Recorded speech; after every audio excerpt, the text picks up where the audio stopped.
আসসালামু আলাইকুম, শুভ সন্ধ্যা। সবাইকে স্বাগতম জানাচ্ছি ওয়াইসিসি এর আজকের লাইভ ক্লাসে। আমাদের সাথে আজকে আছেন ইউথ অর্গানাইজেশন তরুণের কো-ফাউন্ডার এবং হেড অফ প্রোডাক্ট রাফিদ ইলাহি চৌধুরী ভাই। আর দেরি না করে আমরা সরাসরি চলে যেতে চাই রাফিদ ইলাহি চৌধুরী ভাইয়ের কাছে। আমি এখন তাকে স্ট্রিমে এড করছি। হ্যালো, আসসালামু হ্যালো আলাইকুম। ভাইয়া। আসসালামু আলাইকুম ভাইয়া, কেমন আছেন? ওয়ালাইকুম আসসালাম। আমি ভালো আছি আলহামদুলিল্লাহ। ভাই আপনি কেমন আছেন? এই তো আলহামদুলিল্লাহ ভাইয়া ভালো আছি।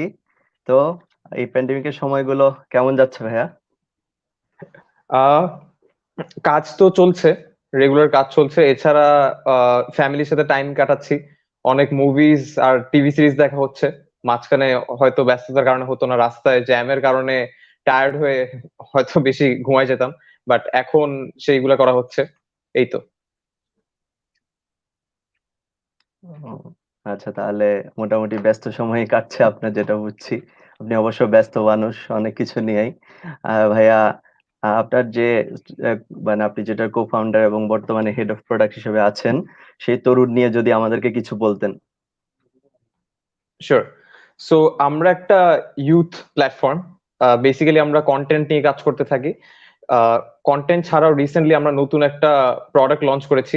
ওইটা নিয়ে হয়তো আমরা ওইভাবে প্রমোট করতে পারিনি, বা ওইটা নিয়ে হয়তো এরকম প্রোগ্রাম করতে পারিনি, কারণ আমাদের ফার্স্ট যে প্রোগ্রামটা ছিল সেই প্রোগ্রামটাই ডিলে হয়ে গেছে বিকজ অফ দ্য প্যান্ডেমিক। তখনই কাইন্ড অফ সব এডুকেশনাল ইনস্টিটিউট গুলো বন্ধ হয়ে গেছিল। সো তরুণে basically we are a content platform and we have a new edition. It's called Torun Learn. So hopefully you'll get to hear more about it. But for now, we are focusing on our content. ওকে ভাইয়া, আশা করি আরো অনেক youth আপনাদের ইয়াতে join করবে এবং সেটা নিয়ে আজকে অনেকে জানতে পারলো। আর তো তাহলে এখন আর দেরি না করে আমরা আজকের যে টপিক, অর্থাৎ অ্যাডভান্স কন্টেন্ট রাইটিং এর উপর কথা বলার জন্য আমি এখন রাফিদ ভাইকে অনুরোধ করব। ভাইয়া, now I am handing over the floor to Rafid ভাই। Thank you. একটা ছোট্ট ডিসক্লেমার দিয়ে রাখি। আমার ল্যাপটপের ক্যামেরাটা লাস্ট কয়েকদিন ধরে অনেক ডিস্টার্ব করছে, যে কারণে আমি মোবাইল দিয়ে স্ট্রিম করছি। সো মাঝখানে কল আসার কারণে, যদিও ডু নট ডিস্টার্ব মোডে দেওয়া, মাঝখানে কল আসার কারণে বা অন্য কোনো কারণে হয়তো ডিস্টারবেন্স হতে পারে, বাট ডোন্ট ওয়ারি, আইল get back. It's not like I am going anywhere. যদি আমার এখানে কারেন্টও চলে যায় তাহলে আমি মোবাইল ডেটা দিয়ে হলেও আমি এই সেশনটা অ্যাটেন্ড করবো। সো একটা ডিসক্লেমার দিয়ে রাখলাম, ডোন্ট ফ্রিক আউট। আচ্ছা, সো অনেক কন্টেন্ট রাইটিং বলতে তো বেসিক্যালি আমরা ওয়েব কন্টেন্ট রাইটিং এর উপরই ফোকাস করে থাকি, since it's the modern form of content writing. আমরা মিডিয়ামের কথা যখন বলছি তখন ডিজিটাল ডিজিটাল মিডিয়ামটাই সবচেয়ে বেশি preferred by brands, by individuals, এবং এই ডিজিটাল মিডিয়ামটাকে ব্যবহার করা হচ্ছে for our content writing purposes. আমি কপি রাইটিং বলি, আমি আর্টিকেল বলি, আমি পিআর বলি, যেটাই বলি, digital medium is the most preferred form of content writing.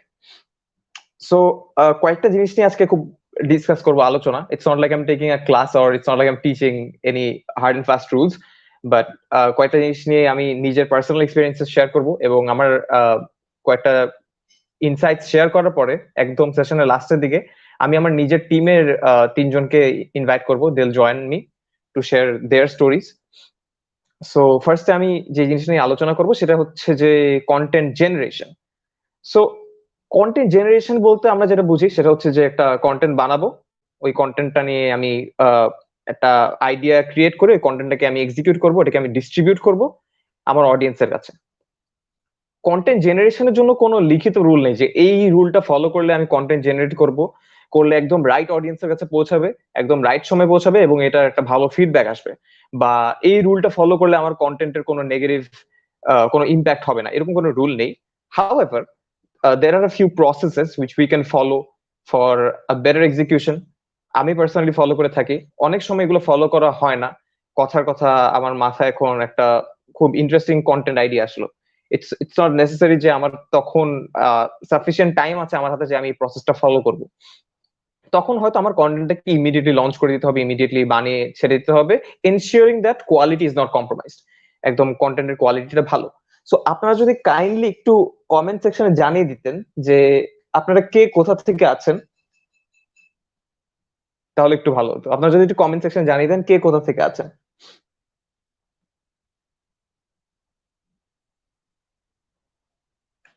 ওকে, আনিসুর রহমান ভাইয়া বলেছেন উনি চট্টগ্রাম থেকে আছেন। কে জয়েন করেছেন? জি ভাইয়া, একজন অলরেডি চট্টগ্রাম থেকে জয়েন করেছেন বলছেন। ওকে, আই হোপ আমি বেশি ফাস্ট চলে যাচ্ছি না, আস্তে আস্তে একজন একজন করে অনেকে জয়েন করছেন।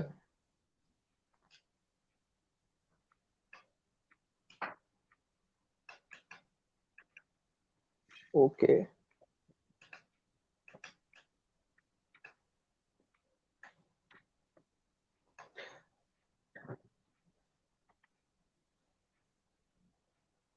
ঢাকা থেকে জয়েন করেছেন। ওকে, আচ্ছা ঠিক আছে। সো আমি যে প্রসেসটা সাধারণত ফলো করে থাকি বা আমি আমার টিমকে বলি ফলো করতে, সেই প্রসেসটা আমি শেয়ার করি। সো কন্টেন্ট জেনারেশনের জন্য ফার্স্টে আসে আইডিয়েশন। আইডিয়েশন মানে আমি যখন একটা কন্টেন্ট লিখবো, ওই কন্টেন্টটার আইডিয়াটাকে আমি যখন ক্রিয়েট করছি, আমার মাথার মধ্যে একটা পারসেপশন ক্রিয়েট করছি, আচ্ছা এই কন্টেন্টটাকে আমি এটা নিয়ে একটা আইডিয়া এসেছে আমার মাথায়। সো আইডিয়েশনের ক্ষেত্রে সবচেয়ে প্রথমে যেটা জরুরি সেটা হচ্ছে কিওয়ার্ড রিসার্চ। আমি আমার অডিয়েন্সের কাছে তো পৌঁছাবো, সেটা তো ডিজিটাল মিডিয়াম ইউজ করে পৌঁছাবো। সো কি ওয়ার্ড গুলো ইউজ করলে ওনার কাছে আমি বেটার পৌঁছাতে পারবো। লেটস সে আমি যদি হেডলাইন্স এর কথা বলি, আমি এরকম সেম টপিকের উপরে দুইটা ডিফারেন্ট হেডলাইনের কারণে হয়তো I might not be able to reach the right audience, because আমি অনেক টাফ ওয়ার্ডস ইউজ করেছি, আমি অনেক ঘুরে পেঁচায় বলেছি, যেটা হয়তো ওরা ঠিক মতো আমার অডিয়েন্স গ্রাস্প করতে পারেনি এটার কারণে। সো কিওয়ার্ড রিসার্চটা অনেকটা ক্রুশিয়াল। আমার আগে জানতে হবে যে কোন ওয়ার্ড গুলা ইউজ করে আমি আমার হেডলাইনটা লিখবো, আমি আমার ওইখানে টাইটেল গুলোর মধ্যে সাব হেডিংস দিয়ে আমি এক একটা টপিক ইন্ট্রোডিউস করব, কিভাবে আমি কন্টেন্টের ওয়ার্ডটাকে ফ্রেজিং করব। So it's very important for me to know যে আমার অডিয়েন্স কি টাইপের ওয়ার্ডিং পছন্দ করে, ওর প্রেফার্ড ওয়ার্ড কি। এখন আমি যদি মনে করে থাকি যে হ্যাঁ I'm going to reach out to an audience who is pretty cool enough to understand complex words, বা ধরেন আমি যদি বলি যে আমি এখন চিটাগং এর অডিয়েন্সের জন্য একটা কন্টেন্ট লিখবো, এটা একদম চাঁদ গাইয়া ভাষা, একদম ইয়ে করে লিখবো, পুরো চাঁদ গাইয়া ভাষায় লিখবো, বাংলায় কন্টেন্টটা লিখবো, হয়তো ঢাকার মানুষ এটা পড়তে পছন্দ করবে না, হয়তো বুঝবে না ঢাকার মানুষ। বাট আমি যে চট্টগ্রামের মানুষগুলোর জন্য লিখবো, ওরাই যদি আমার কোর অডিয়েন্স হয়ে থাকে, তাহলে আই মাস্ট মেক শিওর যে আমি যে ল্যাঙ্গুয়েজটা ইউজ করছি that's applicable for them and not Dhaka people. Obviously it was just an example by the way. So keyword research এর জন্য there are a lot of free tools which you can use. Google A search দিলে পাবেন যে free keyword tools. There is BuzzSumo, there's ACMrush, যেখানে আপনি জানতে পারবেন যে কোন ইয়েগুলো ট্রেন্ডিং। আপনি ইনস্টাগ্রামে হ্যাশট্যাগ দেখলে বুঝতে পারবেন, আপনি টুইটারে হ্যাশট্যাগ দেখলে বুঝতে পারবেন যে কোন টপিক গুলো ট্রেন্ডিং, কোন কিওয়ার্ড গুলো এখন মানুষ সবচেয়ে বেশি ওগুলা নিয়ে ডিসকাস করছে। So first comes keyword research, তারপরে কামস কাস্টমার বা অডিয়েন্স ফিডব্যাক। আপনি যদি কন্টেন্ট বানিয়ে থাকেন স্পেসিফিক্যালি আপনার একটা বিজনেসের জন্য, তাহলে ইউনিট টু নো যে আপনার কাস্টমার কি পছন্দ করছে। আমি একটা ব্র্যান্ডের নাম শেয়ার করব না, ওরা রিসেন্টলি একটু মানে অডিয়েন্স পাওয়ার জন্য, মানুষ যাতে একটু লাইক শেয়ার দেয়, একটু কমেন্ট করে, এটার জন্য they use a very offensive language. আমি ওদের নাম শেয়ার করতে চাচ্ছি না। এন্ড আফটার দ্যাট অডিয়েন্স অনেক রিয়াক্ট করেছে যে না, এই ব্র্যান্ডটা কি ইউজ করছে আমার পছন্দ হচ্ছে না, এদের ওয়ার্ডিং, ওরা অনেক ফিডব্যাক দিয়েছে that they are not liking it. So it's important for me to know যে আমার অডিয়েন্স কি ফিডব্যাক দিচ্ছে আমাকে, আমার অডিয়েন্স কি চাচ্ছে, দ্যাট ইজ ভেরি ইম্পর্টেন্ট। আমি যদি নিজস্ব একটা কন্টেন্ট প্ল্যাটফর্ম হয়ে থাকি, আমি যদি একটা ইন্ডিভিজুয়াল ইউটিউবার হয়ে থাকি, আমি একটা ফ্রিল্যান্সার হয়ে থাকি, তাহলে ওখানে তো কাস্টমার না, আমি বলবো আমার অডিয়েন্স কি দেখতে চাচ্ছে আমার থেকে, কি পড়তে চাচ্ছে, কি ধরনের কন্টেন্ট এক্সপেরিয়েন্স করতে যাচ্ছে, that is very important. So keyword research গেল, তারপরে কাস্টমার বা অডিয়েন্স ফিডব্যাক গেল, এরপরে আসে টার্গেট গ্রুপ ম্যাপিং। আমার কাস্টমার বা আমার অডিয়েন্স কি ফেজে আছে, I have to put my self in their shoes. আমার জানতে হবে যে ওরা যেসব কথাবার্তা অনুভব করছে, ওদের যে ফিলিংস আছে, ওরা কি স্টেজের মধ্যে দিয়ে যাচ্ছে।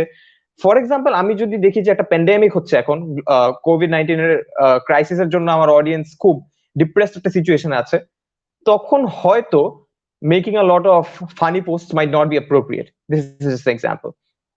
আপনি যদি গ্রামীণ ফোনের কন্টেন্ট ফলো করে থাকেন, আপনি দেখবেন যে ওরা খুব এমপ্যাথি ড্রিভেন একটা প্রসেস ফলো করে ওদের অডিয়েন্সের সাথে কমিউনিকেট করেছে, খুব সুন্দর করে ওদের অডিয়েন্সকে বলেছে about their services, about their products। হয়তো ওইভাবে প্রমোট করেনি, ওরা যে সবসময় ওদের গ্রাহকদের পাশে আছে এটা ওরা বুঝিয়েছে। By the way, this is also an example, Grameenphone didn't pay me. So আমার বুঝতে হবে যে আমার অডিয়েন্সের পয়েন্ট অফ ভিউ থেকে ও কি সিচুয়েশন আছে, ওর মেন্টাল স্টেট বুঝতে হবে। ও কন্টেন্টটা পড়ার সময় সে কি লম্বা ফর্মের কন্টেন্ট পছন্দ করবে, না একদম ছোট 2 মিনিটের কন্টেন্ট পছন্দ করবে, সেটা আমার ইনশিওর করতে হবে। সো আমি কিওয়ার্ড রিসার্চ নিয়ে বললাম, আমি আমার অডিয়েন্স ফিডব্যাক নিয়ে বললাম, আমি আমার অডিয়েন্সের পয়েন্ট অফ ভিউ থেকে বললাম। তারপরে আইডিয়েশনের সময় যেটা আসে সেটা হচ্ছে ব্রেইনস্টর্মিং ইন গ্রুপস। এটা আমি পার্সোনালি আমার টিমের সাথে করি, যে কোন একটা ট্রেন্ডিং টপিক আছে বা এরকম একটা টপিক আছে যেটা নিয়ে আই ফিল যে আমাদের প্ল্যাটফর্ম তরুণ থেকে একটা কন্টেন্ট যাওয়া উচিত, তখন আমরা ব্রেইনস্টর্ম করি, আমাদের গ্রুপ চ্যাটে হোক, আমরা সামনাসামনি হোক, যে কি টাইপের কন্টেন্টকে কিভাবে ডেলিভার করলে আমার অডিয়েন্সটা বেশি পছন্দ করবে, বেশি প্রেফার করবে। So brainstorming in groups does work at a lot of Times. হয়তো আপনার একটা টিম মেম্বার এবং একটা আইডিয়া দিবে, ওখান থেকে আপনি একটু আইডিয়া নিলেন, আপনার আরেকজন টিম মেম্বার আরেকটা আইডিয়া দিবে, ওইটা নিয়ে আপনি একটা আইডিয়া নিলেন, সবগুলোকে একসাথে করে you make the best idea to distribute your content. And finally যেটা আসে যে investigating the platform, that is আপনি যদি অন্য কোনো প্ল্যাটফর্মের জন্য কন্টেন্ট লিখে থাকেন, কথার কথা আপনি এখন একটা নিউজ পেপার পোর্টালের জন্য কন্টেন্ট লিখবেন, তখন আপনার খুব জরুরি ওই প্ল্যাটফর্মটাকে ঠিকমতো রিসার্চ করা, যে ওই প্ল্যাটফর্মের মানুষ কারা, ওইখানে অডিয়েন্স কারা, ওরা কি টাইপের কন্টেন্ট পড়ছে, ওরা কি টাইপের কন্টেন্ট পাবলিশ করছে। আমি একটা পার্সোনাল এক্সাম্পল দিই। I was writing for this global news portal. So আমি যেই ফ্রেজ গুলো ইউজ করেছিলাম আমার কন্টেন্টে, ওইগুলো ইউজ করার পরে আই গট টু নো যে ওরা এটা পছন্দ করেনি, এই জন্য ওরা পাবলিশ করেনি। তো আমার বেশ মেজাজ খারাপ হয়েছে যে এত কষ্ট করে লিখছি, পাবলিশ হয় না, এটা কোনো কথা? সো আমি যেটা করলাম, আমি ওদেরকে জিজ্ঞেস করলাম যে what should I do now. So বললো, ভাই আপনি আমাদের এই কন্টেন্ট গুলো দেখেন, আমরা সাধারণত এইভাবে ডিরেক্টলি সেন্টিমেন্টস এইভাবে ডিরেক্টলি অ্যাটাক করে বলি না, সো আপনি ওটা একটু ওই পার্টটা যদি একটু ফিক্স করতেন। সো তখন আমি একটু রিসার্চ করে দেখলাম যে না, ওদের অডিয়েন্স খুব জেনারেলি স্পিকিং, ওরা পুরো মেসেজটাকে খুব নরম ভাষায় ডেলিভার করতে পছন্দ করে, ওরা খুব নরম ভাষায় ল্যাঙ্গুয়েজটাকে গ্রাস্প করতে পছন্দ করে। সো আই ডিসাইডেড যে না, ফাইন, আমি ওটাকে এডিট করে I fix the language. So আইডিয়েশনের কথা গেল, আমি আইডিয়াটা বানালাম, আমার মাথায় একটা পারসেপশন বানালাম, আই নো আমার অডিয়েন্স কি চায়, আই নো আমার অডিয়েন্স কি টাইপের কন্টেন্ট পড়তে পছন্দ করে, আই নো আমার অডিয়েন্স এখন কি টাইপের সিচুয়েশনে আছে, ওরা কি স্যাড, ওরা কি খুব ফানি কন্টেন্ট এক্সপেক্ট করছে, না ওরা কি ইয়ে করছে। এবং আরেকটা খুব ইম্পর্টেন্ট জিনিস হচ্ছে relevance. If I am a content platform, যারা আমরা একটা স্পেসিফিক থিম নিয়ে কাজ করি, ফর এক্সাম্পল আমরা যে কন্টেন্ট গুলো দিয়ে থাকি that specifically catered to the millennials and the generation Z audience. এখন আমি যদি এরকম একটা content out of the blue দিয়ে থাকি which is very irrelevant to my target audience, আর which is not trending to the topic, আমি just like comment পাওয়ার জন্য ওই কন্টেন্টটা দিয়ে থাকি, that might really harm my brand.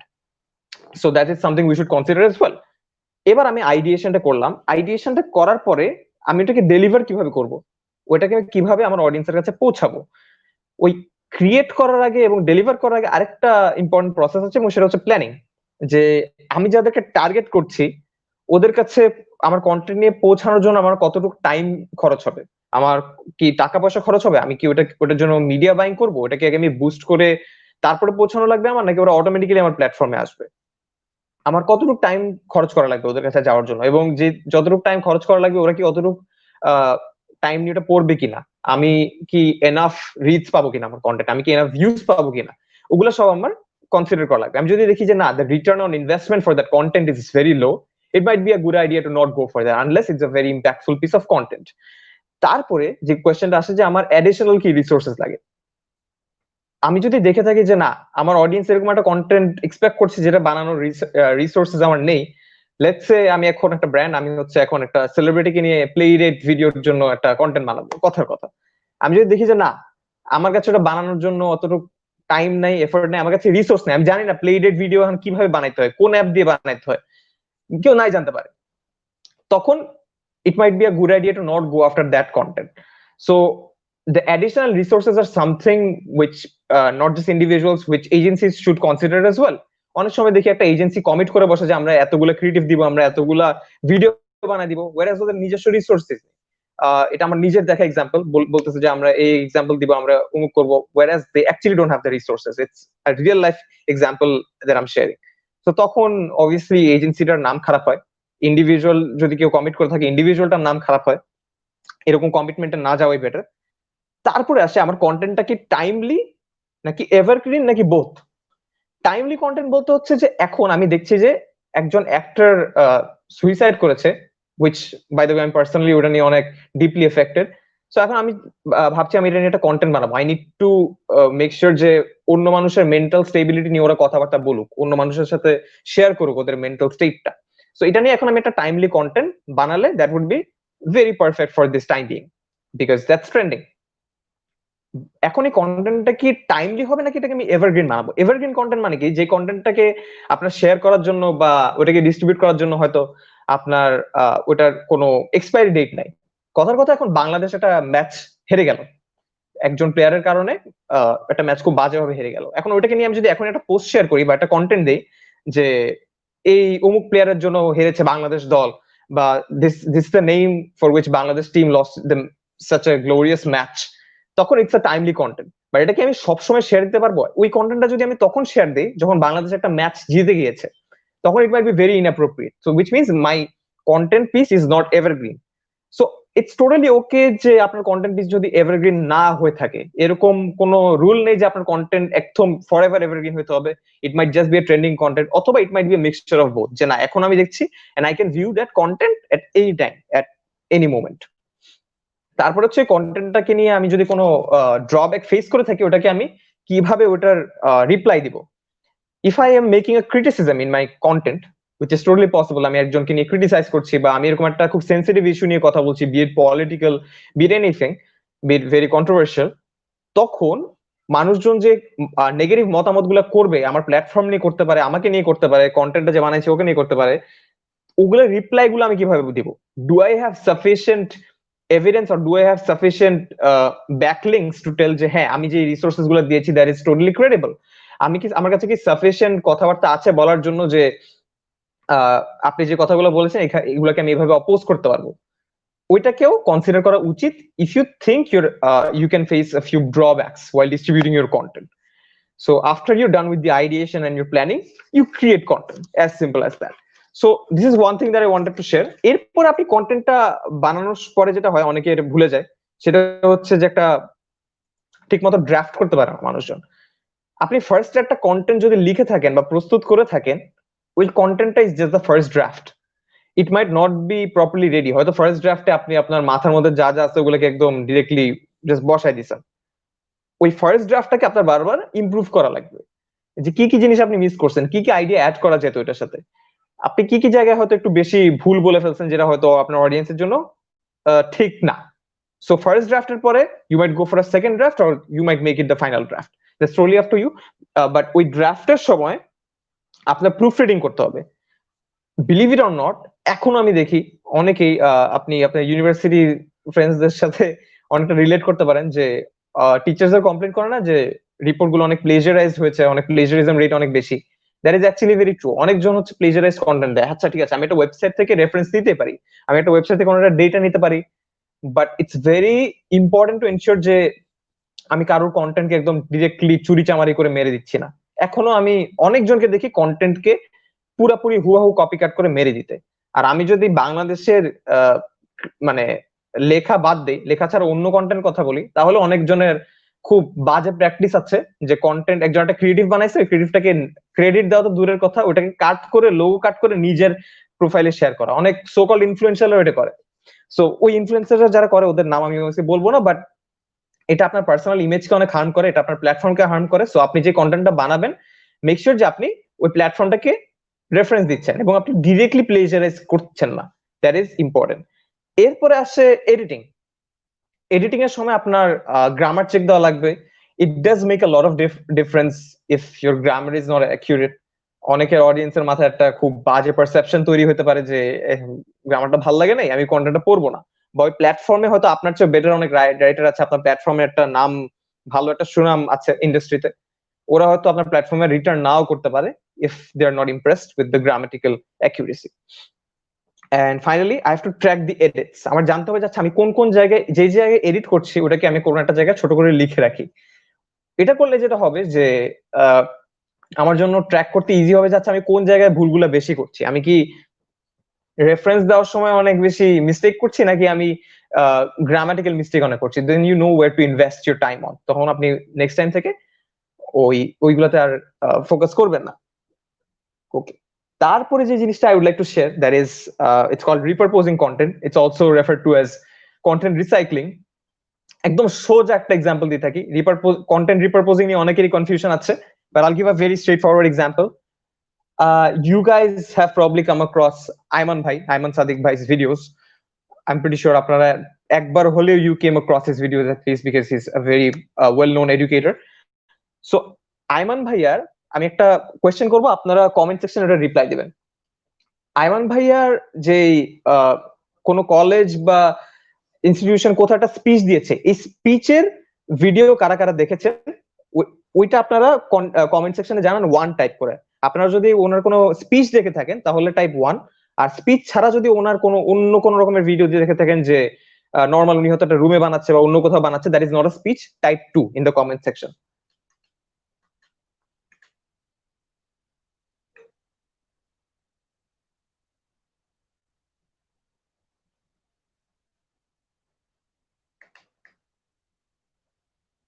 অনেকে আমার পার্সোনাল প্রোফাইলে কমেন্ট করছে, এই যে না দেখে, দ্যাটস রিয়েলি ওকে। সো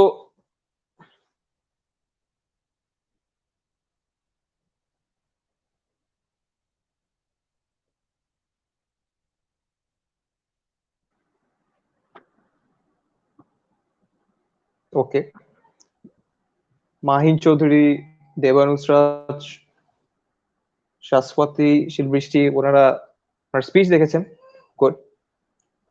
অনেকে হয়তো ওনার স্পিচ দেখেননি, you guys came across a video which is not a speech, probably উনি কোনো একটা রুমে বানাচ্ছে বা কোনো একটা কনফারেন্স হলে বানাচ্ছে, নিজে নিজে কথা বলছে। এখন আপনি খেয়াল করবেন যে আইমান ভাইয়া হয়তো একটা টপিক নিয়ে 2 ভাবে কথা বলে।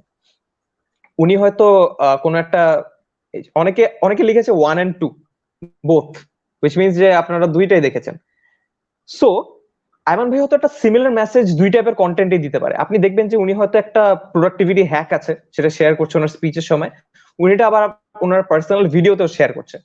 নাও ইউ মাইট বি থিংকিং যে আইমান ভাইয়ের স্পিচে না এটা বললো, আইমান ভাই কেন এটা আবার অন্য একটা, এটা নিয়ে আবার আলাদা করে একটা ভিডিও বানানো? উনি অলরেডি একটা স্পিচ দিয়েছে এটা নিয়ে একটা জায়গায়, এবং ওই স্পিচের ভিডিওটা আমি নিজেও দেখেছি। সো কেন উনি এই জিনিসটা নিয়ে 2 বার কন্টেন্ট বানালো? That might be your question. So it's simply content repurposing, which means content recycling.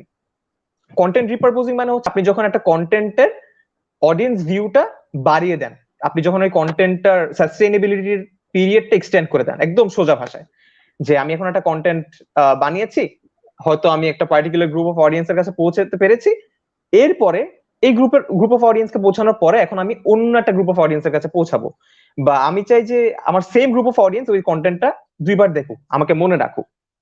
এটার অনেক কারণ হতে পারে, যে হয়তো আমি তখন স্কুল কলেজের স্টুডেন্টের জন্য টার্গেট করে কন্টেন্টটা বানিয়েছি, ওই স্কুল কলেজের স্টুডেন্টরা হয়তো কন্টেন্টটা ঠিক মতো বুঝেছে, আমার মেসেজটা পেয়েছে, যে মেসেজটা আমি ট্রাইং টু ডেলিভার, ওইটা হয়তো আমি কর্পোরেটদের কাছে পৌঁছাতে পারিনি। তখন ভাইয়া makes a video about it, so that যারা দেখতে পারেনি ওই স্পিচ গুলা, যারা ওই স্পিচের পরে ভিডিওগুলো দেখার পরে যারা আবার এক্সপেক্ট করছে, বা যারা হয়তো, এটা হইতে পারে আইমান ভাই একটা ভিডিও আপলোড করছে, আমি ব্যস্ত ছিলাম, আমি সোশ্যাল মিডিয়াতে ঢুকি নাই, বা আমি কোনো কারণে কন্টেন্টটাকে দেখি নাই, তো আইমান ভাইয়া কি করে, ওইটাকে আবার অন্য ফর্মে ওই কন্টেন্টটাকে বানিয়ে ডিস্ট্রিবিউট করে। This is content repurposing. So যেটা হয় যে একটা অডিয়েন্সের কাছে সীমিত থাকে না, যে আচ্ছা এই অডিয়েন্সটা একবারে কন্টেন্ট দেখলো, তখন ওই কন্টেন্টের লেন্থটা অনেকটা বেড়ে যায়, ওইটার অডিয়েন্সটা অনেকটা ব্রডেন হয়ে যায়। তারপরে যেটা হলো যে অনেকে, আপনি দেখবেন যে অনেক সময় অনেক কন্টেন্ট ক্রিয়েটার পুরানো কিছু কন্টেন্ট শেয়ার করছে, that is in a way also content repurposing, যে ওই আগের একটা পুরানো কন্টেন্ট হয়তো আমি কেটে কেটে ওইটাকে আমি ডিস্ট্রিবিউট করলাম। কেন করে মানুষ এটা? মানুষ যাতে মনে রাখে কন্টেন্টটা, মানুষ যাতে মনে রাখে আচ্ছা this was a great piece of content and I shouldn't forget that. So firstly যে রিজনটা বললাম সেটা হচ্ছে অডিয়েন্সটাকে ব্রডেন করার জন্য। সেকেন্ড হচ্ছে যে অনেকের কাছে পৌঁছাতে পারে না, ওইটা যাতে ওরা সেকেন্ড টাইম ইয়ে করতে পারে। এবং থার্ড হচ্ছে যে ওরা মানুষ যাতে কন্টেন্টটাকে ভুলে না যায়, আরো অনেক মানুষ কন্টেন্টটাকে ঠিক মতো দেখতে পারে, পড়তে পারে, ভিউ করতে পারে। So this are the two of the main topics যেটা নিয়ে আমি মেইনলি ডিসকাস করতে চেয়েছিলাম।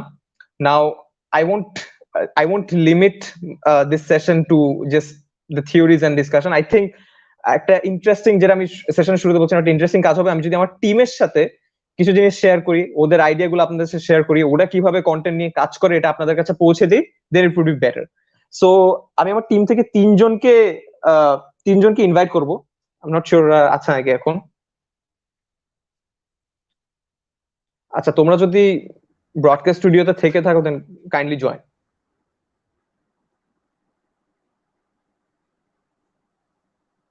আচ্ছা, আমাদের রাফিদ ভাইয়ার পাশাপাশি আরো যে তিনজন গেস্ট আছে আমরা এখন তাদেরকে ব্রডকাস্ট স্টুডিওতে অ্যাড করছি। সবার প্রথমেই জয়েন করছেন মুনিম শাহরিয়ার ইসলাম ভাইয়া। তিনি ইনসাইটস এ কন্টেন্ট লিড হিসাবে আছেন। Hello everyone.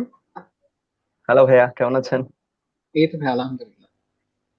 আপনারা সবাই কেমন আছেন? আচ্ছা, এই তো আশা করি সবাই ভালো আছে। এখন যেহেতু একটা প্যান্ডেমিকের সময় যাচ্ছে, সবাই একটু মেন্টালি স্ট্রেসড অবশ্যই। আশা করি সবাই সব কাটিয়ে ভালোই আছে। এরপরে আমাদের সাথে জয়েন করছেন তৌসিফ হাসান ভাইয়া। উনি সাইরেন্স এর কন্টেন্ট লিড হিসেবে আছেন।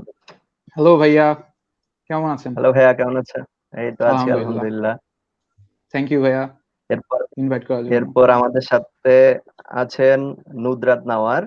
উনি তরুণীর কন্টেন্ট লিড হিসেবে আছেন। হ্যালো আপু।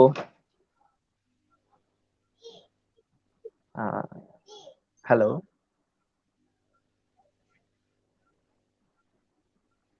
আপু আপনার মাইক প্রবাবলি মিউট করা। নো, আনমিউট করা, বাট শোনা যাচ্ছে না। ওকে, আচ্ছা, আমাদের সাথে নুজরাত তো তোর মাইকে আমাদের সমস্যা আজকে করতেছে।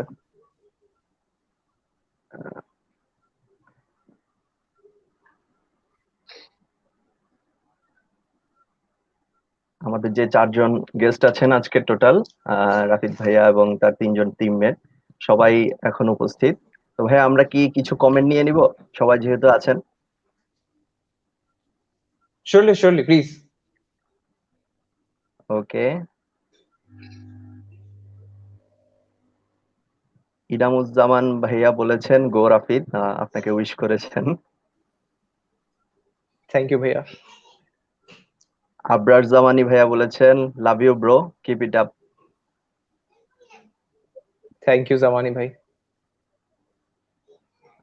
আনিসুর রহমান মাহি ভাইয়ের একটি প্রশ্ন আছে, কন্টেন্ট রাইটারদের হিউম্যান ইমোশনটা বোঝা কতটুকু গুরুত্বপূর্ণ? যদি তোমার অভিজ্ঞতা শেয়ার করতে ভালো হয়। কন্টেন্ট রাইটারদের হিউম্যান ইমোশন আচ্ছা, বোঝা। আই থিংক এটার বেস্ট অ্যান্সার করতে পারবে নুদরাত। নুদরাত যে টাইপের কন্টেন্ট লিখে, ওইখানে ও একদম পারফেক্টলি ইমোশনটাকে হিট করে লিখে। That's my personal perception. Nudra, why don't you share your answer on this question? তোকে শোনা যাচ্ছে না, মাইকে হচ্ছে, আর শুনতে পাচ্ছি না। আই থিঙ্ক মাইকে প্রবলেম হচ্ছে।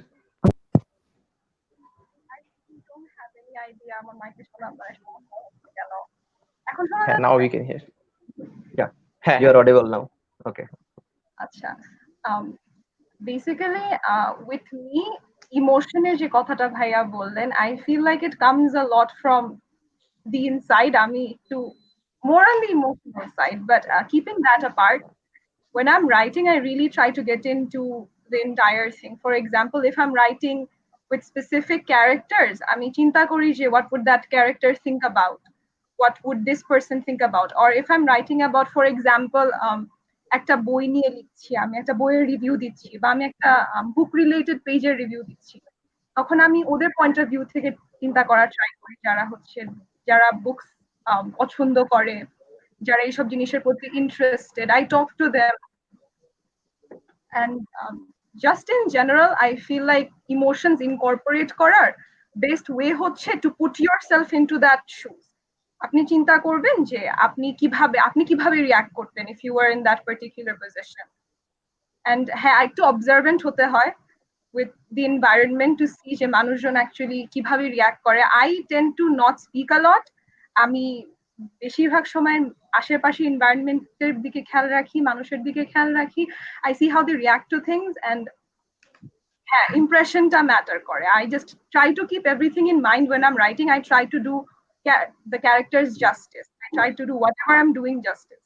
That they do not feel like I'm being fake.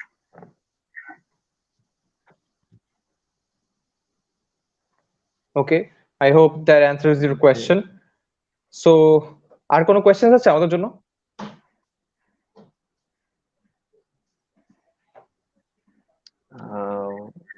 বা কোনো সামিয়া ফিডব্যাক আছে হাসান যে comment সেশনটা করেছে। খারাপ হচ্ছে, পছন্দ হচ্ছে না?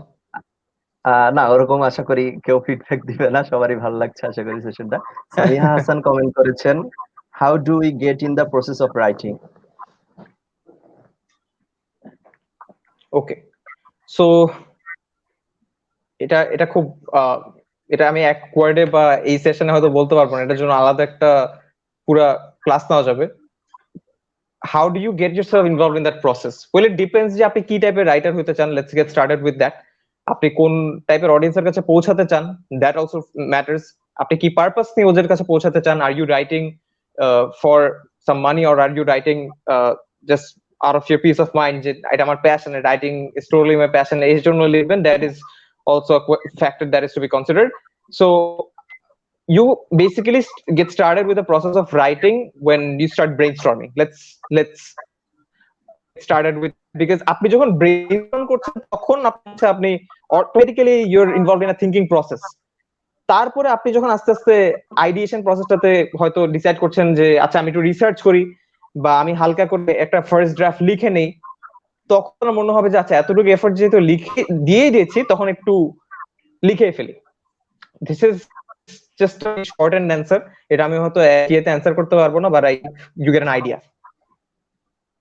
Bhaiya, can I add a few words to it, to your answer? Sure, feel free. Acha, so I would start with how I got into writing in general. So what I used to do was I used to keep a little diary of mine, and it wasn't anything formal. It was just scribbles and stuff. মানে তেমন কোনো formal কিছু বা খুব যে sentence গুলো complex হইতে হবে, it doesn't have to be that. It just has to be your emotions just in a written form. That's it. And এভাবে আস্তে আস্তে I got the confidence, and মানে by scribbling my emotions bit by bit, and that's how I personally got into writing. I don't know, it may work for a lot of people. I just shared mine. It worked for me. Okay, Bhaiya, I think that would be helpful. Okay. And Sami Hassan, another thing you can do is আপনি content writing প্রসেসের সময় it's very important যে আপনার যদি একটা team থাকে, ওই টিমের সাথে কনস্ট্যান্টলি কমিউনিকেট করতে থাকতেছেন। আপনি ওনার টিমের সাথে ব্রেইনস্টর্ম করতেছেন, একটা ডিসকাশনে জড়াচ্ছেন, বিকজ উইথাউট আ ডিসকাশন আপনার কখনো মাথায় কোনো নতুন আইডিয়া আসবে না। হয়তো ওইটা আপনার কন্টেন্টের সাথে করার কিছু নেই, but that discussion is very important. In fact আমরা আমাদের টিমের মধ্যে সারাক্ষণ ওই গ্রুপ চ্যাটে আমরা খুব ইরেলেভেন্ট জিনিস নিয়ে কথা বলতে থাকি, just to give an idea. In fact আমি একটু আগে আমার এই তিনজনকে একটু ঝাড়ি দিচ্ছি যে তোমরা উল্টাপাল্টা কিছু বলবা না লাইভে এসে, keep it very relevant and specific. This is not our group chat, because they know যে আমরা যখন গ্রুপ চ্যাটে ব্রেইনস্টর্ম করি আমরা একজনের আইডিয়া দিয়ে একদম ক্রেজি আইডিয়াস দিয়ে একদম ফিল আপ করে ফেলি। So yeah. ওকে ভাইয়া, আমাদের আরেকটা কোয়েশ্চেন আছে আনিসুর রহমান মাহি ভাইয়ের কাছ থেকে। আরেকটা প্রশ্ন, ফ্রিল্যান্স কন্টেন্ট রাইটারদের ফিউচার কেমন? এটা নিয়ে তোমার মতামত শেয়ার করলে ভালো হয়। আমার মতামত হচ্ছে ফ্রিল্যান্স কন্টেন্ট রাইটারদের ফিউচার অনেক bright, specially because of this pandemic. Because অনেকের হয়তো ওই সামর্থ্যটা নেই অ্যাট দিস পয়েন্ট যে ওরা একটা এজেন্সিকে হায়ার করবে স্পেসিফিক্যালি ফর কন্টেন্ট রাইটিং, বা অনেকে হয়তো ডিরেক্টলি কন্টেন্ট রাইটারদেরকে অ্যাপ্রোচ করবেন। ওরা জানেন যে একটা কন্টেন্ট রাইটারের সাথে ওরা স্পেসিফিক্যালি কাজ করতে পারবে, ওদেরকে নিজেদের মতো ইনস্ট্রাকশন দিতে পারবে, এন্ড ফ্রিল্যান্স কন্টেন্ট রাইটারকে দিয়ে আরেকটা যেটা সুবিধা, যাদেরকে আমার পার্মানেন্টলি লাগছে না হয়তো আমার টিমের ওই ফিনান্সিয়াল ক্যাপাবিলিটি নাই, বা হয়তো আমি ঠিক মতো ম্যানেজ করতে পারবো না যে সারাক্ষণ ওকে আমি নিজের আইডিয়েশন নিয়ে গাইড করবো, ওকে আমি ডিস্ট্রিবিউশন নিয়ে গাইড করবো। সো ফ্রিল্যান্স কন্টেন্ট রাইটারের জন্য I think this pandemic is an opportunity. Freelance content রাইটারদের অ্যামাউন্টটা অনেকটা বাড়বে, this is my personal belief. ভাই আমি কিছু অ্যাড করতে চাচ্ছিলাম একবার। Sure, go ahead. জি শিওর ভাইয়া। আচ্ছা, ফ্রিল্যান্সিং এর রাইটিং এর ব্যাপারে যেহেতু আসলো, তো আমি আমার এক্সপেরিয়েন্সটা শেয়ার করতে চাই। কারণ হচ্ছে যে আমি ফাইবারে গত 1 বছর ধরে কন্টেন্ট রাইটার হিসেবে আছি। তো দেখা যাচ্ছে যে গত 1 বছরের মধ্যে আপনার যখন হচ্ছে আপনার বিভিন্ন অর্ডার আসতো, সেখানে যে $5 $10 থেকে $20 থেকে শুরু করে আপনার অর্ডার গুলো আসতো, হ্যাঁ, তখন দেখা যেত যে কন্টেন্ট রাইটারদের অনেক কন্টেন্ট রাইটার ছিল, তাদের প্রাইস গুলো এত লো ছিল, কিন্তু তাদের কন্টেন্ট কোয়ালিটি অনেক ভালো ছিল। তখন একটা জিনিস দেখা গেছে যে আমাদের কাছে অর্ডার অনেক কম আসছে, সেটার জন্য রাইটাররা অনেক বেশি পরিমাণে হয়ে গেছে। কিন্তু রিসেন্টলি যেটা লক্ষ্য করা যাচ্ছে সেটা হচ্ছে এই প্যান্ডেমিক মানে কোভিড-19 শুরু করা মানে এই প্যান্ডেমিকটা আসার কয়েক মাসের মধ্যে যেটা দেখা গেল সেটা হচ্ছে যে অনেক হিউজ পরিমাণে আপনারা দেখেন বিভিন্ন অনলাইন সাইটও গড়ে উঠছে, যেখানে আপনার হচ্ছে এখানে ডিজিজ গুলো নিয়ে আলোচনা করা হচ্ছে, রেগুলার আপডেট গুলো দেওয়া হচ্ছে, সেটার জন্য অনেক কন্টেন্ট রাইটারদের লাগছে। তো আমি পার্সোনালি আমি যেখানে ধরেন হচ্ছে 1 মাসে হাইস্ট হলে আপনার 3টা করে যেখানে অর্ডার পেতাম, সেখানে এখন দেখা যাচ্ছে যে আমার সপ্তাহের মধ্যে 5টা করে অর্ডার আসছে, আর সেখান থেকে 3টা করে এক্সিকিউট করার সময় পাচ্ছি। দেখা যাচ্ছে এরকম প্রবলেম যখন রিসেন্টলি আসতে থাকে কিংবা ফিউচারে যখন আরো আসবে, তখন হচ্ছে আপনার কন্টেন্ট রাইটারদের ডিমান্ড অনেক বেড়ে যাবে। এটা দেখা যেতে পারে এই ইয়ারে তো একবার শুরু হলো, আর হচ্ছে দেখা যাচ্ছে এই প্রবলেমটা চলে যেত আরো নেক্সট ইয়ার পর্যন্ত লাগবে। তো মনে হচ্ছে যে মানে প্রবলেম যত থাকছে কন্টেন্ট রাইটারদের ডিমান্ড তত থাকছে, সামনে যদি আশা করি সব প্রবলেম চলে যাবে, তাও এই ডিমান্ডের এই ট্রানজিশনটা থাকবেই এবং একটা ফ্লো থেকেই যাবে। তো আমি মনে করি যে ফিউচারে কন্টেন্ট রাইটারদের ফ্রিল্যান্সার কন্টেন্ট রাইটারদের জন্য অনেক অর্ডার আসছে এবং তাদের ডিমান্ড অনেক বাড়বে। Thank you. Okay, I guess that would be helpful. আমাদের আরো প্রশ্ন আছে। তাওসিফ আলম খান ভাইয়া কমেন্ট করেছেন, I want to know more about you people. And another one, what are your activities? Give us brief idea about you people. I think you people have already given that. But তাও যদি আরো কিছু add করতে চান, ভাই যেহেতু প্রশ্ন করেছে। আসসালামু আলাইকুম তৌসিফ ভাই। তৌসিফ ভাইয়া হচ্ছে আমার এ লেভেলস এর accounting teacher. He is one of my favourite teachers of all time. So, Tausif bhai, we are a content platform for the youth. We work with educating and empowering and entertaining content. And we have a new brand of our own Learn, but basically we're a content platform for youth right now. আমরা content নিয়ে ভাইয়া হয়তো করেছেন এর জন্য idea আছে তরুণ নিয়ে যেটা বলেছেন। ওকে ভাইয়ার আরো একটা কমেন্ট আছে, if we want to get in touch for some project, in that case how do we contact you guys? Do you guys have maintain personal blogs or website? Okay, do you guys maintain personal blogs or website?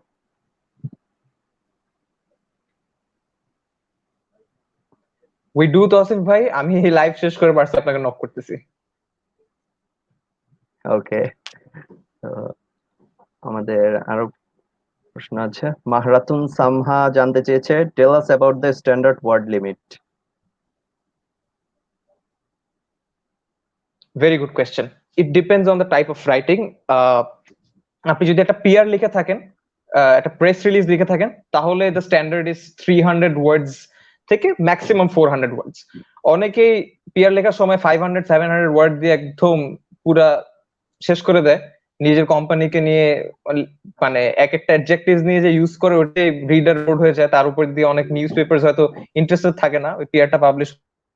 So here is the heads up for make sure you keep between 300-400। আপনি যদি একটা গল্প লিখে থাকেন, short story, আমি personally শুরু করেছি 1000-1200 ওয়ার্ডস এর মতো একটা লিমিট মেনটেন করে। আমাদের টিমে যারা যে কন্টেন্ট গুলা লেখা হয় ওগুলা আই থিঙ্ক 500 থেকে 600 হয়। বাট যারা রিসার্চ নিয়ে কাজ করে, যেরকম মুনেমের এক একটা কন্টেন্ট হচ্ছে 2-3 হাজার ওয়ার্ডের বেশি হয়ে যায়, কারণ ও অনেক প্রাইমারি রিসার্চ করে তারপরে অনেক ডেটা কালেক্ট করে, ওই রিসার্চটাকে ব্যাক আপ করে অনেক সেকেন্ডারি সোর্সেস থেকে। সো ওগুলা করতে করতে ওই রিসার্চ ড্রিভেন যে কন্টেন্ট গুলো আছে আমাদের, ওগুলো একটু বেশি লম্বা হয়ে যায়। বাট ইন জেনারেল আপনি যদি একটা পিআর বা একটা আর্টিকেল বা জাস্ট জেনারেল কোনো একটা কন্টেন্ট দিতে চান লিঙ্কডইনে, I think it should be around 500 to 600 words. Okay, we have another question from Siam Said Dhruvo. What do you think about becoming a part-time content writer? Please share what do you think from financial perspective.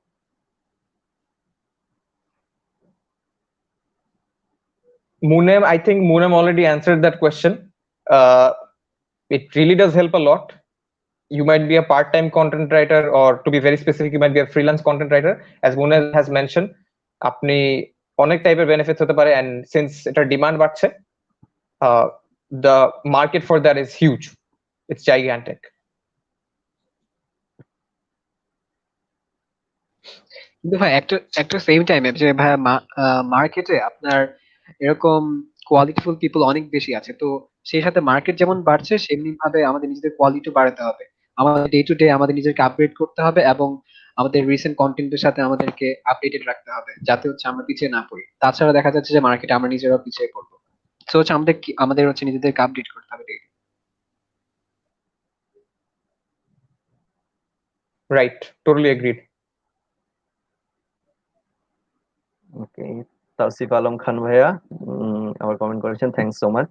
Just probably আপনি contact করবেন বলছেন, সেটার জন্য। তো আমাদের আর এখন কোনো comment নেই।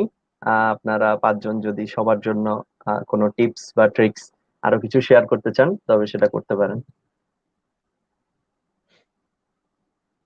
আচ্ছা, সো আমি ওদের তিনজনের জন্য আলাদা করে কোয়েশ্চেন রেডি করে রাখছি যে কাকে কি জিজ্ঞেস করবো, সিন্স ওরা এক একজন এক এক জায়গা থেকে something.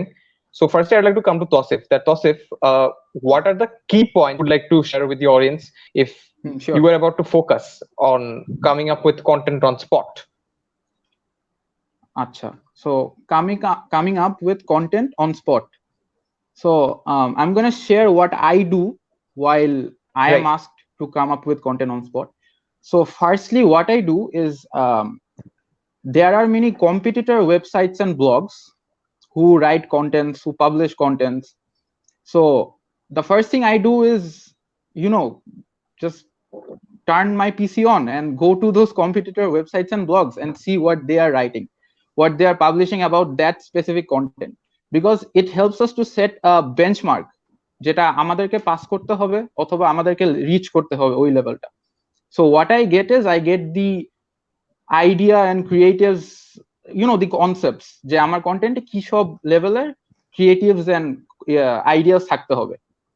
So from that I incorporate some of the creatives. I'm not saying যে it has to be stolen or plagiarized. I just take the concept and idea and put it into my content individually. Secondly, I would like to say something that's not really spoken about too much. It's basically connecting our contents with recent events. যেমন দেখা যাচ্ছে যে recently সব জায়গায় depression, mental health নিয়ে যেহেতু কথা হচ্ছে, so any content related to that might be applauded at this time. So if you can incorporate your content with these recent events and maintaining obviously relevance and coherence, then I think this would be a content for good for the time being, jeta Rafik bhai age bolche. And thirdly, I would like to mention telling your personal stories, because every one of us is a storyteller. We all have stories.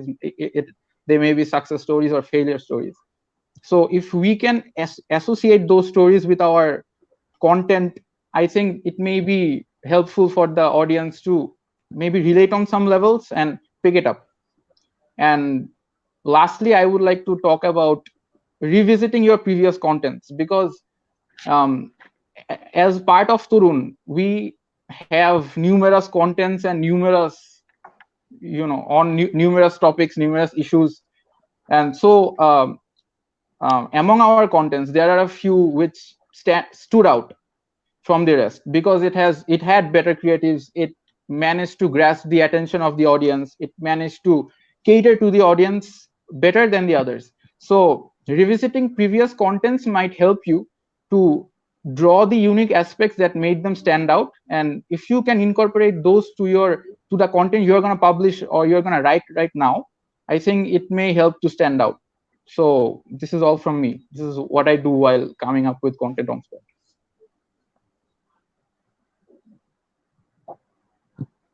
Great answer. I have another question for you, Tausif, but tar age, I Sure. would like to go to Nudra. Nudra, when you think that there is a deadline approaching and you have hit a slump, how do you overcome it to present coherent content?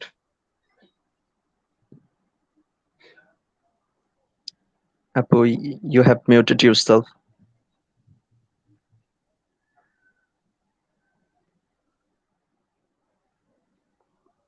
Unmute কর, তোকে শোনা যাচ্ছে না। Apologies. There was a lot of noise in the house. Acha. I feel with creative blocks, it's really important to know that it happens to everybody. Karor, মানে সবার writing blocks, মানে writing patterns অনেক different.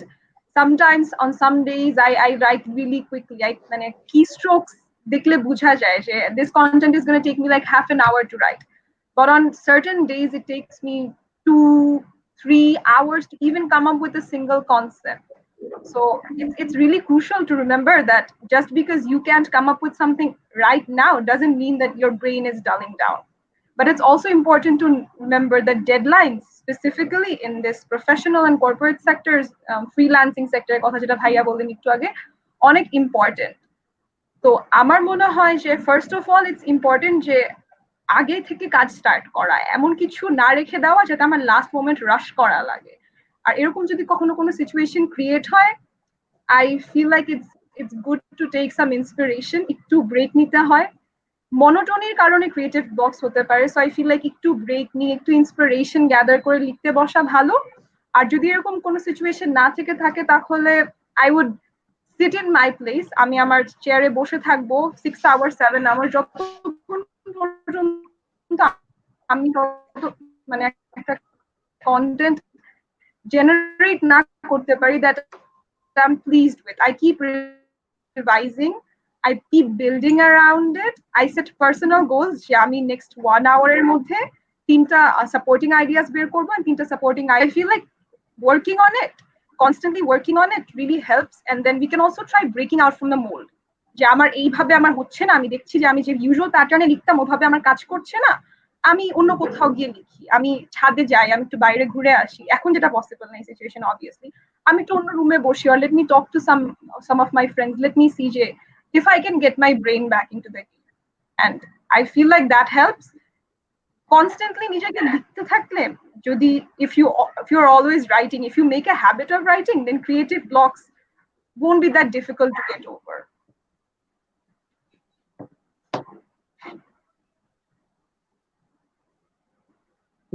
Great. So Tausif, আমি যদি তোর কাছে আবার back করি, what are the approaches to do research on a particular piece of content? তুই তো বললি তুই অনেক রিসার্চ করিস একটা কন্টেন্টকে, তোর অনেক জায়গা থেকে ঠিকমতো ওটা ট্রেন্ডিং নাকি এটা দেখিস, কম্পিটিটর দেখিস, তুই বললি তো একটু আগে। So ঠিক আছে, what are the approaches you can take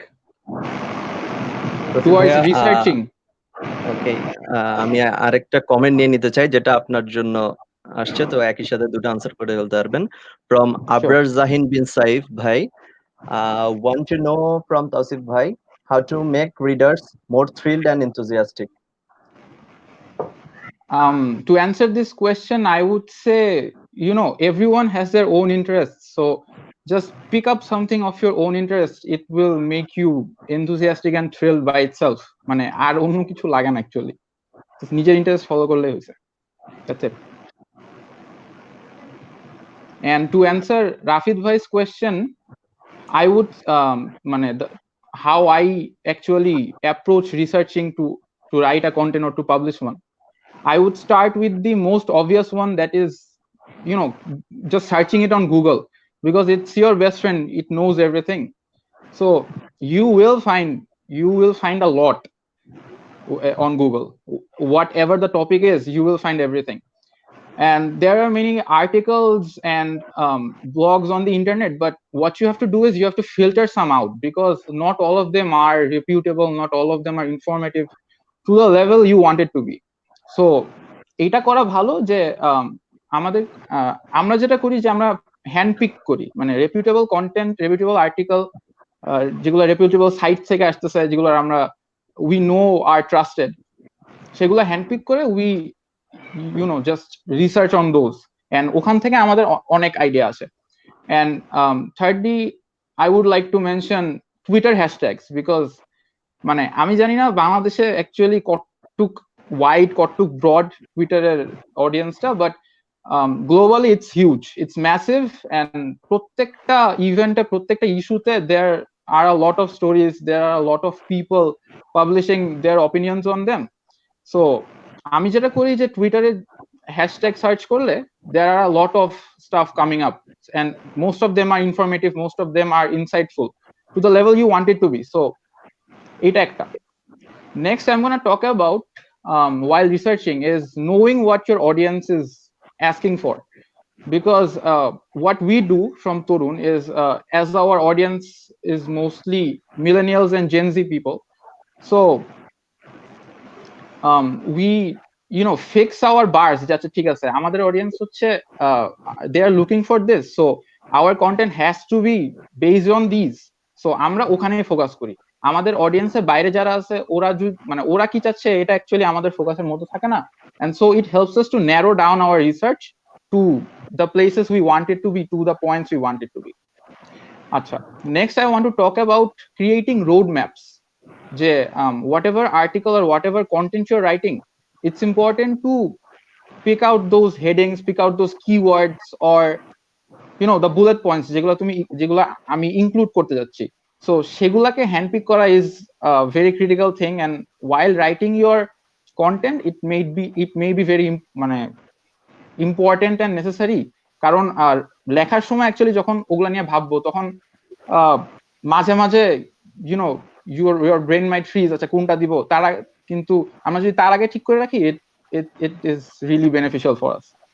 Next, what I personally do is while researching I conduct quick surveys, যেমন জাস্ট ফেসবুকে একটা পোস্ট দেই যে আচ্ছা এই বিষয় এটা হচ্ছে, সো আপনারা কি মনে করেন, just normal survey or just simple Google form, যেখানে কোয়েশ্চেনে একটা একটু ভালো করে বিল্ড করতে হবে অবভিয়াসলি, যেহেতু it has to reach a lot of people. So এরকম একটা ছোট ছোট সার্ভে করলে যেটা দেখা যায় যে with people giving their opinions on a specific issue, you get ideas যে ঠিক আছে তাহলে এই ব্যাপারে মানুষ এই ভাবতেছে, so I can incorporate some ideas যেটা ওদেরকে কেটার করতেছে. So surveys are really helpful. And lastly, I would talk about the thing that I mentioned while answering my first question, reading competitor blogs and websites, because they give a lot of insights. যে আসলে ইন্ডাস্ট্রিতে অন্য যারা content platform আছে বা globally অন্য যারা content platform আছে, যাদের কন্টেন্টের লেভেল আমরা রিচ করতে যাচ্ছি বা যাদের কন্টেন্টের লেভেলটাকে আমরা ছাড়াতে চাচ্ছি আমাদের কন্টেন্ট দিয়ে, তো তারা অ্যাকচুয়ালি কি লিখতেছে, তারা অ্যাকচুয়ালি কি পাবলিশ করতেছে, তাদের কন্টেন্টে কি রকম ক্রিয়েটিভ আছে, সো সেগুলো যদি আমরা মাথায় রাখি, সেগুলো থেকে যদি আমরা আইডিয়া নিতে পারি, অ্যাজ আই সেড বিফোর, আমাদের রিসার্চে অ্যাকচুয়ালি অনেক help. So this is it, how you research. Great. Thank you, Tausif. So আমি একটু তাড়াতাড়ি আবার নুদরাতের কাছে চলে যাব. Nudrat, I have one more question for you. Differentiate your approach while writing a creative writing piece or an informative piece of writing based off research. Okay, so I feel like I specialize in the creative writing field, jeta bhaiya first of all emotional writing and all of that. I feel like I'm better in that. So what my creative writing process is actually very messy. Amar shara din dhore ideas ashte thake and ami khub scattered bhabe ogulake ekta piece of paper I just note them all down, kono sequence nei. Amar hotat kore ekta heading mathay asche ami likhe felchi, amar ekta subsection mathay asche ami likhe felchi, ekta supporting idea I note them all down, and then when I feel like I might have gone somewhere, আমি সবগুলাকে interconnect করি sequentially. অথবা আরেকটা খুব effective একটা way আছে যেটাকে বলা হয় bubble mapping. So basically bubble mapping এর প্রসিজারটা হচ্ছে একটা লার্জ সার্কেল, ওইটার মধ্যে আমার সেন্ট্রাল আইডিয়াটা থাকে আর ওখান থেকে আমি লাইনস এক্সটেন্ড করি which contain like smaller ideas itself smaller bodies might say তো আমি পুরাটা ওইখান থেকে I just build it up from there. I usually like to make an outline of the content I want to create. I don't like to keep it very specific যে হ্যাঁ আমি এই ডাইরেকশনেই যাব আমি জাস্ট জানি আমার গোলটা কি আমি I just navigate through that. Creative writing honestly needs to come really naturally. It's either that or nothing. So you have to know what you want to write and how you want to make it. It needs to be coherent. Sometimes what happens is even I go a little bit crazy with my ideas. আমি বেশি information দিয়ে ফেলি যেটা actually দরকার নেই. It's important to keep it coherent, to keep it simple and just nice to read. And moving on to the information sector, I feel like it's really important to constantly research and constantly know about the things. Research cleverly. এমন না যে অনেক 10টা 20টা articles পড়তে হবে। Interconnected articles বা interconnected জিনিসপত্র পড়লে knowledge-এর depthটা বাড়ে। Vagueness avoid করতে হবে since the person who is reading the informative article, it might be their first time reading about the topic in the first place. So it needs to be clear and it needs to be lucid enough. And the most important part is always revising. I feel like revise করলে always new ideas আসে অনেক ছোট ছোট errors দেখা যায় so revision is the most important part of my writing process.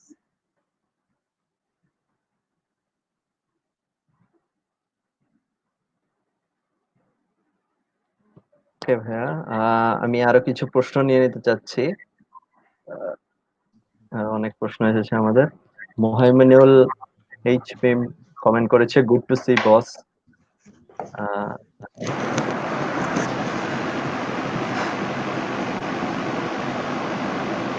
ইয়ান সাইদ ধ্রুব আবার comment করেছে, any suggestion for beginners who are not getting response from customers?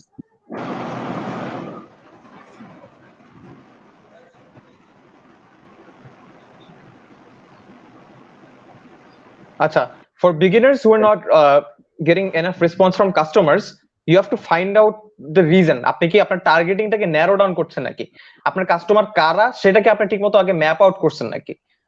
তো আপনি যদি ফিগার আউট করে থাকেন যে না আমি আমার ওই পুরো প্রসেসটা ঠিক আছে, আমি আমার কাস্টমারকে ঠিকমতো ম্যাপ আউট করছি, ওদেরকে আমি ঠিকমতো টার্গেট করছি, বাট স্টিল রেসপন্স পাচ্ছি না, তখন I think it's good to go for another audience. তখন আপনি অন্যটা অডিয়েন্সকে টেস্ট করে দেখতে পারেন যে ওদের থেকে রেসপন্স পান কিনা, and you'll definitely find the answer কেন আপনি রেসপন্স পান নাই। আপনি আরেকটা অডিয়েন্সকে একটু টেস্ট করে you can distribute your content. হ্যাঁ, আরেকটা কমেন্ট এসেছে আরো মোহাইমিনুল এইচপিএম থেকে, what are the rubrics I need to focus on most?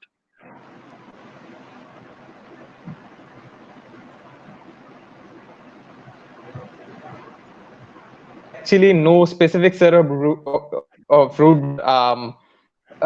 as I've mentioned before, you have to make sure that it's not plagiarized, it's not grammatically very inaccurate, আপনার হেডিংসটা ঠিক আছে কিনা, এই যেগুলো শেয়ার করলাম ওগুলো ঠিক থাকলে হয়েছে। আলাদা কোনো রুব্রিক্স সাধারণত ফলো করা হয় না, since it depends from platform to platform, person to person, the type of content.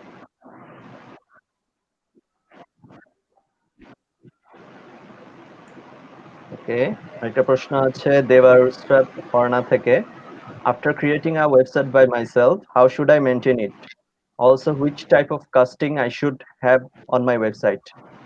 Probably আজকে আমাদের রাফিদ ভাইয়া তার নিজের ওয়েবসাইটের লিংক দিয়েছিল, সেটা দেখে হয়তো প্রশ্নটা করেছে রাফিদ ভাইয়া।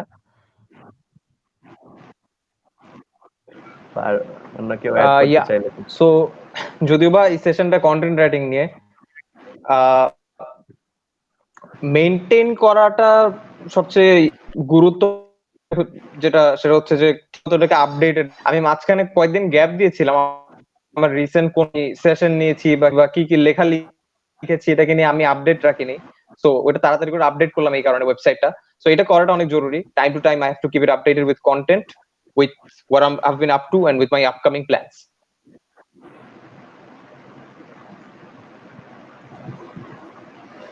Okay. Maharatun Salma comment করেছে, do you have any tips on SEO optimization? Yes, 3 tips. Number 1, headlines, number 2 সাবহেডিংস, এই দুটো ঠিক রাখা লাগবে। নাম্বার 3 মেটা ট্যাগস, আপনার মেটা ট্যাগস গুলোকে একদম অ্যাকুরেটলি অপটিমাইজ করা লাগবে। এই তিনটা জিনিস মনে রাখলেই আই থিঙ্ক একদম খুব শর্টে ওয়ান ওয়ার্ডে আমি যদি বলতে চাই, it's a very simple answer for having your SEO optimized. ভাই আমি ফ্রিল্যান্সিং এর জন্য এসি অপটিমাইজেশন নিয়ে কিছু বলতে চাই। হ্যাঁ, শিওর ভাইয়া। আচ্ছা, তো হচ্ছে ফ্রিল্যান্সিং এর ক্ষেত্রে যখন হচ্ছে আমরা প্রথম হয় কি ফাইবার হচ্ছে আমাদের অ্যাকাউন্ট করে, তখন হচ্ছে আমরা কিনে কি কাজটা করতে চাচ্ছি Yeah, go সেটার ahead. ব্যাপারে সেটার ব্যাপারে হচ্ছে আমরা একটা গিগ বানাতে হয়। গিগটা হচ্ছে কাইন্ড অফ আমি কোন ব্যাপারে কাজ করছি, আমার হচ্ছে একটা পোর্টফোলিও দেয়। তো হচ্ছে এসি অপটিমাইজেশনের ক্ষেত্রে প্রথমে হচ্ছে আমার নিজের টাইটেলটা ঠিক করতে হয় অবভিয়াসলি, যাতে হচ্ছে আমার সার্চ ইঞ্জিনে আমার সেই ওয়ার্ড গুলো দিলে যাতে হচ্ছে আমার কন্টেন্টটা লিস্টের প্রথম দিকে আসে। তো সেটার জন্য প্রথমে যেটা করতে হয় সেটা হচ্ছে দেখা যায় যে সবচেয়ে বেস্ট সেলারতে যে গিগগুলো থাকে সেটার মধ্যে প্রথমে টাইটেলটা প্রথমে একটু অ্যানালাইসিস করতে হয় যে তারা কোন কোন ওয়ার্ড ইউজ করেছে।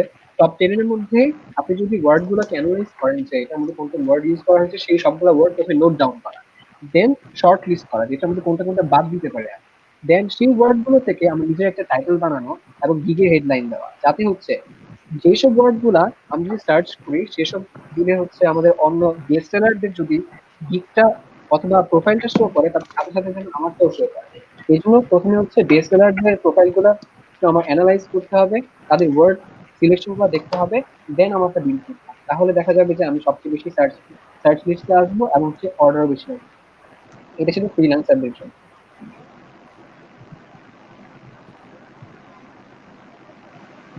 আচ্ছা, সো আমার অ্যানসারটাকে মুনেম আর একটু ইনসাইট সহ এক্সপ্লেইন করেছে। Last one question I have for Munem, সেটা হচ্ছে যে Munem, what do you do when a particular piece of content doesn't fancy you? This is one question I think would be suitable for you to answer. Thank you ভাইয়া।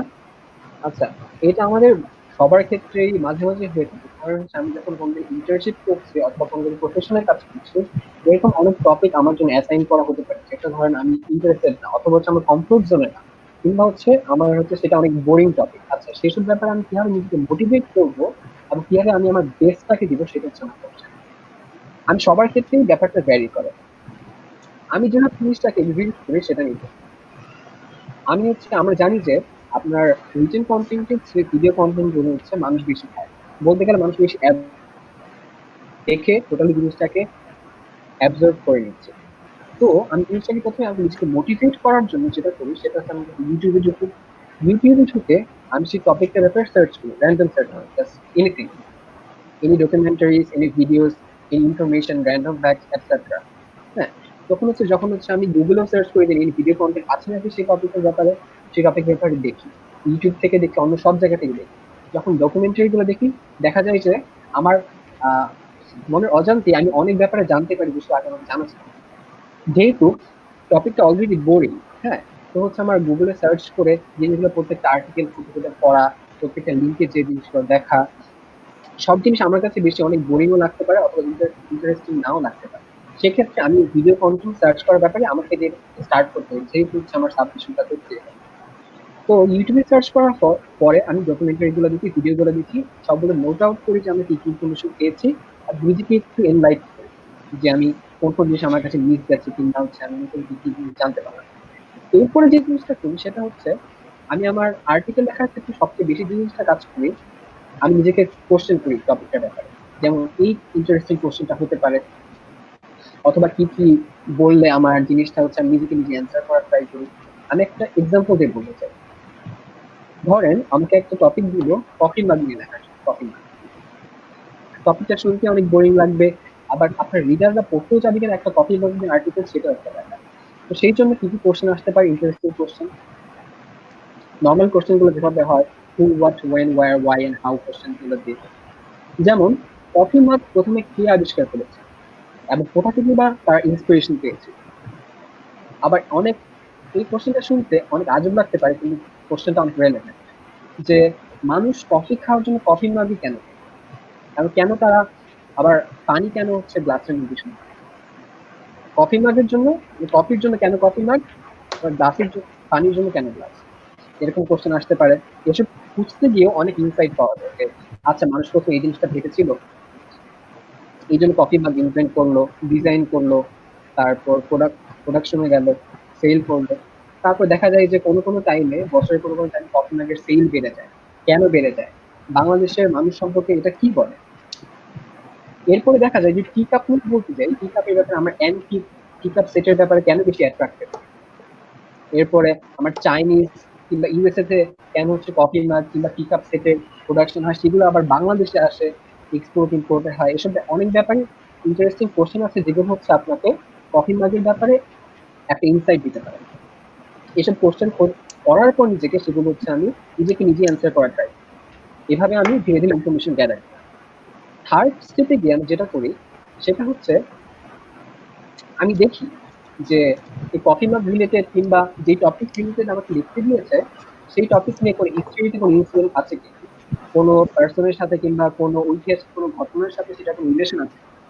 কারণ এসব ব্যাপার দেখতে গেলে দেখা যায় যে এই একটা জিনিস ইনভেনশনের সাথে এই জিনিসের ইউসেজের সাথে অনেক রিলেশন থাকে, অনেক ব্যাপারে, যেটা আমি রিডারকে জিনিসটাকে ক্লিক করতে কিংবা পড়তে আর ইন্টারেস্টেড করতে পারে।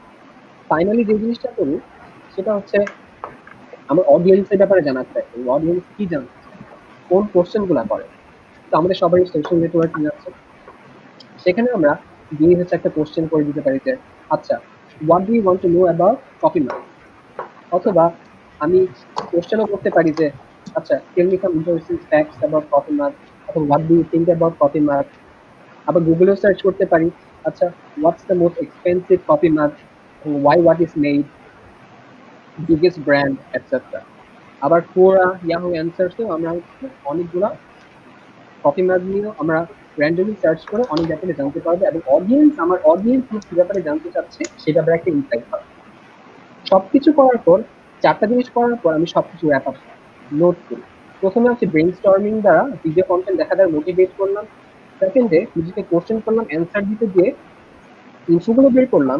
থার্ডে আমি একটা হিস্টোরিক্যাল ইনসিডেন্টের সাথে রিলেট করার ট্রাই করলাম, এবং ফোর্থে গিয়ে আবার অডিয়েন্স কি জানতে চাচ্ছে সেই ব্যাপারগুলো জানলাম এবং আমার আর্টিকেল ইনক্লুড করলাম। এর কোনো একটা বোরিং টপিক থাকলে আমি আমার নিজেকে মোটিভেট করার মাধ্যমে এবং একটা সিরিয়ালি প্রসেসের মধ্যে দিয়ে যাওয়ার মাধ্যমে আমি আমার বেস্টটা দিতে পারি। Thank you. Okay, I guess Munim bhaiyer info সবার Thank you, অনেকের- Munem. I think I'm done asking questions. I think we'll take questions from the audience. Yes. Khan Sami ভাইয়া বলেছেন good to see you Munem ভাই, ফর মুনেম ভাই। Good to see you. And question from MD Kashfin. Which are the things to keep in mind if I am writing a caption for any advertisement in 3 or 5 sentences?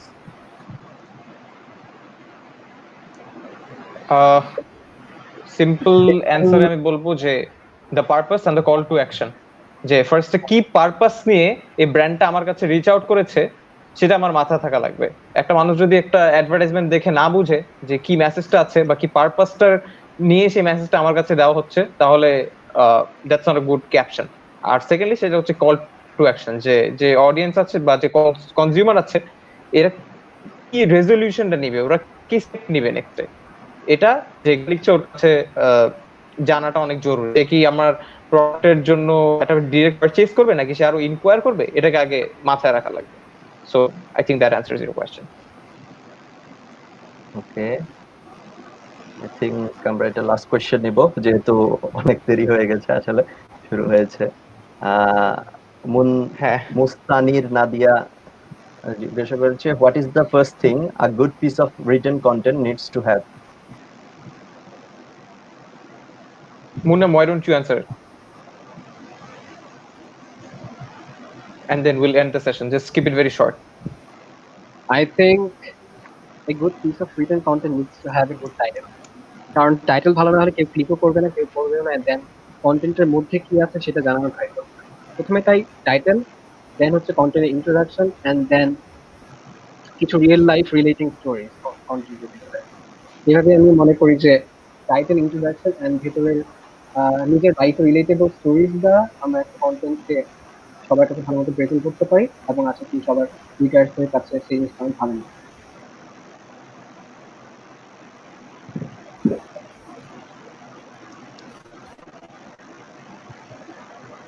I think এগুলো আমাদের thank যা you. প্রশ্ন ছিল এগুলোই, আর কোনো প্রশ্ন নেই। তো আজকের সেশন আশা করি অনেক উপকার হয়েছে যারা এনথুজিয়াস্ট ছিল ব্লগ রাইটিং বা এসবে কন্টেন্ট রাইটিং এর উপর। আপনারা চারজন আপনাদের ইনসাইট শেয়ার করেছেন, আর আমি কিছু বলতে চাই হচ্ছে আমাদের ওয়াইসিসির একটা ব্লগ টিম বা কন্টেন্ট টিম আছে আমাদের। আমরা নিজেরাও আমাদের টিমে অনেক পোটেনশিয়াল ব্লগ রাইটার বা কন্টেন্ট রাইটার থাকে যারা ওয়াইসিসির ফেসবুক পেজটা বা আমাদের ব্লগের ওয়েবসাইটটা নিয়মিত ভিজিট করে, তারা জানবে সেটা। আর আমরা এখন আপনি চাইলেও মানে আমরা যারা চাচ্ছে আর যারা ওয়াইসিসিরও না, বাইরে কেউ অনেকের থাকে লেখার ইচ্ছা থাকে বাট তারা সে প্ল্যাটফর্মটা পায় না, তাদের জন্য আমরা ওই অপরচুনিটিটা দিচ্ছি যে ওয়াইসিসির ব্লগে এসে তারা লিখতে পারবে এবং নিজেদেরকে ডেভেলপ করতে পারবে, তাদের এটা তাদের পটেনশিয়ালটা ডেভেলপ করতে পারবে। কারণ আমাদের এখানে অনেকে যারা ভালো লেখে তারা হয়তো রিভিউ দিবে কন্টেন্টটা দেখে কেমন বা কিভাবে করলে আরো ভালো হয়। তো এইটার পোস্ট লিঙ্কটা দেয়া আছে, আশা করি সবাই এখান থেকে কমেন্ট থেকে করবে, ফলো করবে। ওকে, আর আমাদের এখন কারেন্টলি একটা ভিডিও স্টোরি টেলিং কন্টেস্ট আমরা লঞ্চ করেছি, তো এটা রেজিস্ট্রেশন প্রসেস চলছে, এটা লিংকও কমেন্টে দিয়ে দেওয়া হয়েছে। যারা এনথুজিয়াস্ট একটা মানে কি কারেন্ট সিচুয়েশন নিয়ে বা করোনার পরে 2025 দুটো টপিক আছে যে ইভেন্ট ডিটেলে গেলে আপনারা সবাই দেখতে পারবেন, এর উপর বাংলা বা ইংলিশ যে কোনো ভাষায় যে যেটাতে কমফোর্টেবল একটা ভিডিও রেডি করে পার্টিসিপেট করতে পারেন। আমাদের অনেক প্রমিনেন্ট জাজরা থাকবে এবং আমরা অলরেডি অনেক ভালো রেসপন্স পাচ্ছি। তো এটা লিঙ্ক কমেন্টে দেওয়া আছে, যারা পার্টিসিপেট করতে চান তো আমাদের ভিউয়ারদেরকে বলা তারা করতে পারেন। Amazing initiative. প্লিজ আপনারা যারা কন্টেন্ট রাইটিং নিয়ে interested, do reach out to YCC এর ব্লগটাকে ফার্স্টে ডিরেক্টলি আমি বলবো অ্যাপ্লাই না করে আগে দেখেন ওনারা কি টাইপের কন্টেন্ট লিখে থাকে, একটু রিসার্চ করেন, এরপরে সি যে if you can add some value to that blog site, তারপর আপনারা অ্যাপ্লাই করেন। I believe that's a very good opportunity for everyone out there. এটা একটা। সেকেন্ড হচ্ছে যে এই স্টোরি টেলিং কন্টেস্টটা চলছে এই প্যান্ডেমিকে, বাসায় বসে অযথা সময় নষ্ট না করে এরকম একটা অ্যামেজিং ইনিশিয়েটিভের সাথে যুক্ত হওয়াটা I think is very beneficial. So please do participate. বাকি যেই ডিটেলস গুলো আছে ওগুলো আপনারা পোস্টে গেলে, যে কমেন্ট সেকশনে দেওয়া আছে পোস্টে গেলে দেখতে পারবেন। ওকে ভাইয়া, আপনাদের ভাইয়া এবং আপুরা চারজনকে অনেক থ্যাঙ্কস আপনাদের মূল্যবান সময় দেওয়ার জন্য। প্রায় আমরা কতক্ষণ 1 ঘন্টা 12 মিনিট চলছে আমাদের এখন, মোটামুটি অনেকক্ষণই লাইভ করা হলো। আপনাদেরকে আবারও থ্যাঙ্কস এত মূল্যবান ইনসাইট গুলো শেয়ার করার জন্য। আশা করি যারা এসব ফিল্ডে ইন্টারেস্টেড তার জন্য অনেক হেল্পফুল হবে। ইনশাল্লাহ আমরা ফিউচারে আরো আপনাদেরকে দেখতে পাবো, আপনাদের সাথে কাজ করার সুযোগ পাবো ইনশাল্লাহ। Thank okay, you. Any ending remark কারোর থেকে, যদি যারা ইনথুজিয়াস্ট আছে এই ফিল্ডে তাদের জন্য?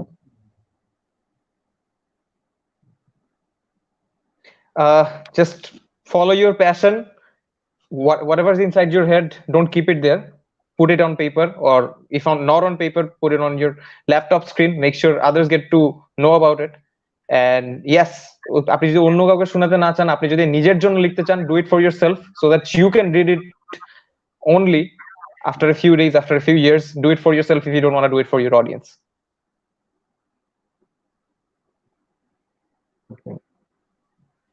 সবাইকে আবারও ধন্যবাদ। তাহলে আমরা আজকে লাইভ সেশনটা এখানে শেষ করছি। আর ভিউয়ার্সরা, আমাদের নিয়মিত এখন উইকে লাইভ সেশন হবে, পরবর্তী লাইভ সেশনে দেখার আমন্ত্রণ রইল সবাইকে।